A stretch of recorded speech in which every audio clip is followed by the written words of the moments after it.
Hello coders, and welcome to How to Fix. In today's video, we'll be focusing on a new bug that you might find challenging to solve. So without further ado, let's dive into today's bug.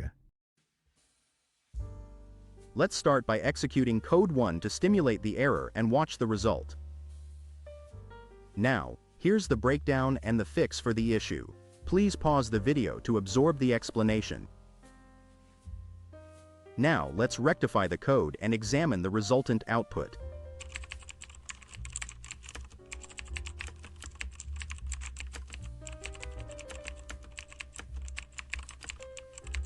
And voila!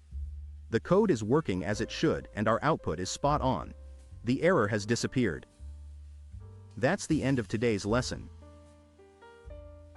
If you found this walkthrough practical, don't forget to press the like button and subscribe to our channel for more code repair videos. Stay enthusiastic, keep advancing, and happy coding everyone!